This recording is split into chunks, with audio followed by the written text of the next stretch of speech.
Hello, this is Mr. G with a scary Halloween pivot assignment. We're going to start by creating our own haunted house. So, step 1, setting the size of your document. Let's go to File, New, or Control N. I'm going to press Control N, as in not. And I'm going to set the size to 854. I wrote it on my board. 854. And then I'm going to hit the Tab key, Tab, or 480. You don't have to hit the Tab key, but that's my shortcut. 854 by 480. This is going to be a good size for resizing on YouTube. It's like a widescreen aspect. If you see, it looks like a rectangle, and that's going to be our starting point.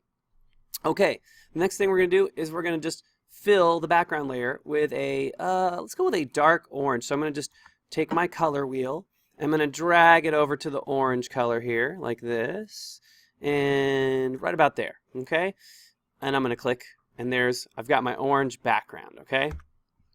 And then I'm going to add a ground. Okay, so step 2 is we're going to add a ground. So step 1 was setting the size. I guess step 2 was, this is step 3. Step 3 is going to be to add the ground. So I'm going to select this tool right here. This is the shape tool, okay? So select the shape tool. And then make sure that your shape tool is set to the middle one, draw filled shape. And what that'll do, it will fill it in with whatever color you have selected. So I want to fill it in. And so you should select that. Okay, and if you need to find this, rewind it. And then I'm going to choose a color down here from one of these colors. Maybe this brown color, the grass is dead. And I'm going to click and drag. So I'm going to click right over here.